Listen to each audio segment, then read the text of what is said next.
F क्लबका team manager विजय KCG हुनुहुन्छ। विजय दाइ नमस्ते, स्वागत छ हजुरलाई चाहिँ। कस्तो भयो समग्र भनिदिनुस् त। अहिले चाहिँ एनबिए पीएम कप खेल्दै हुनुहुन्छ हैन, अहिले तपाई टिम म्यानेजरको रूपमा आउनुभएको छ एपीएफ क्लबमा चाहिँ हैन। एपीएफ क्लबको गेम चाहिँ समग्र कस्तो भयो थोरै बताइदिनुस् त। हैन यस्तो छ, अब आजको अहिले रिसेन्ट अहिलेको गेम हेर्दियो भने चाहिँ जस्तै हामी जति प्लानिङ गरेर जुन प्लानिङ गरेर हामी आएको थियौँ त्यो प्लानिङ अनुसार हाम्रो केटीहरू खेल्न सकेनन्। जस्तै हाम्रो ओपन स्ट्राइकर चलेन, हाम्रो ब्लकर चलेन हैन। इभन द अपोनेन्ट्सले इडर गर्दा गर्दा पनि त्यो हामीले त्यो बेनिफिट लिन सकेनौँ।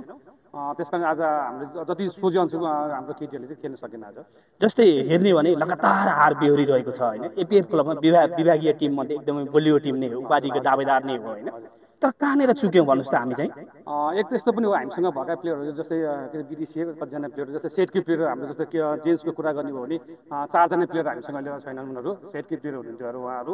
साथै अब केटीमा पनि हाम्रो सरू छैन अहिले। तर त्यो नहुँदा पनि हामी अलिकति जस्तै विगतको भन्दा पनि जस्तै राम्रो हुँदैछ। नयाँ प्लेयरहरूलाई युज गरिरहेको छौँ हामीले। अब केही हिजोको दिनमा हामी च्याम्पियन थियौँ, कति वर्ष हामी च्याम्पियनै बस्यौँ होइन।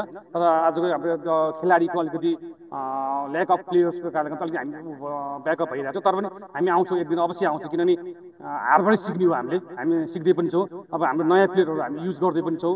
हिजोको प्लेयरहरू बिचरा उहाँहरूको कन्ट्रिब्युसन थियो, उहाँले खेलेर जानुभयो, टिमलाई च्याम्पियन बनाएर जानुभयो। तर अब उहाँहरू आज हुनुहुन्न, तैपनि अब हाम्रो न्यू कमर्स बहिनीहरू आउँदैछन्, भाइहरू आउँदैछन्। हामीलाई आशा ठिक छ, आज हारेका छौँ तर भोलिको जित्ने आशा छ हामीसँग। जस्तै पुरुष तर्फ कुरा गर्ने टङ्क अवस्थी अहिले होइन फर्किनु भएछ केही समयको लागि एपीएफमा खेल्नका लागि चाहिँ होइन। जस्तै अब फेरि महिलातिर कुरा गर्ने सरस्वती चौधरी बाहिर हुनुहुन्छ होइन। जस्तै सरस्वती चौधरीको महिला टिमको कुरा गर्ने कतिको अभाव खड्किएको छ भन्नुहोस् त। एकदम जस्तै ऊ हाम्रो की प्लेयर थियो होइन, की प्लेयर नहुँदाखेरि यस्तो हाम्रो पनि अपोनेन्ट्स हाम्रो जस्तो हामीसँग भएको प्लेयरको पनि सरस्वती हुँदा र नहुँदा अलिकति फरक पर्छ भने अपोनेन्टलाई पनि फरक परेको छ। किनभने सरस्वती हुँदाखेरि उनीहरूले प्रेसर पर्थ्यो भने अहिले उनीहरू त्यो प्रेसर छैन भने त्यो प्रेसर अहिले हाम्रो टिममा छ।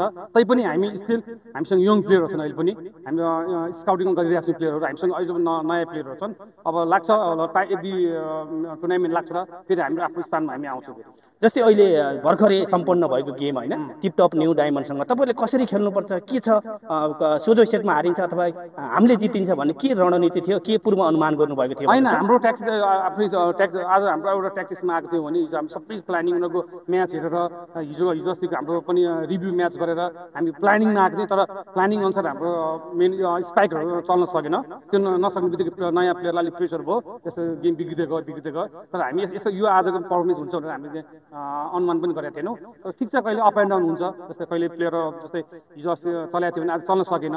यसमा हामीलाई चाहिँ कस्तो भने प्रेसर विभिन्न कज हुनसक्छ, तर पनि हामी हिम्मत हारेका छैनौँ, हामी ब्याकअप हुन्छौँ फेरि। जस्तै अब एनबिए पीएम कपको कुरा गर्ने भने फाइनलको ढोका एपीएफको बन्द भएको हो लगभग हामी अब तेस्रो स्थानको लागि मात्रै अब प्रतिस्पर्धामा हुन्छौँ। अब उद्देश्य चाहिँ के थियो भन्नुहोस् त। हामी च्याम्पियन हुने उद्देश्य थियो। हामीसँग त्यो क्यापेबल पनि थियो, क्यालिबर पनि थियो हामीसँग।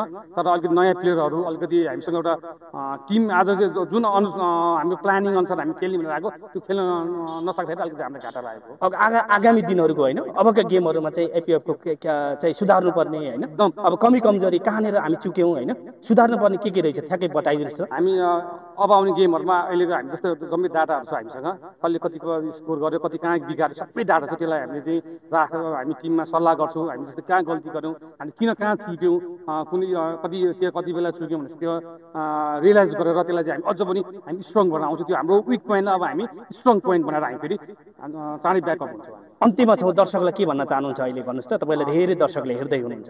एकदम हामी दर्शकलाई थ्याङ्क दिन चाहन्छौँ। जस्तै विगतमा एपीएफ जसरी माया गर्नुभएको थियो, एपीएफ क्लबप्रति जति एउटा सद्भाव देखाउनु भएको थियो त्यो पनि ठिक छ। आज हामी त्यो उसमा छैन होला, तर वेट गर्नुहोस्, हामी चाँडै नै तपाईँलाई खुसी पार्छौँ। तपाईँको सामने त्यही एपीएफ च्याम्पियन भएको भएर फेरि पनि हामी तपाईँको सामने चाहिँ आउँछौँ। ओके, समय र समाजको लागि धेरै धेरै धन्यवाद।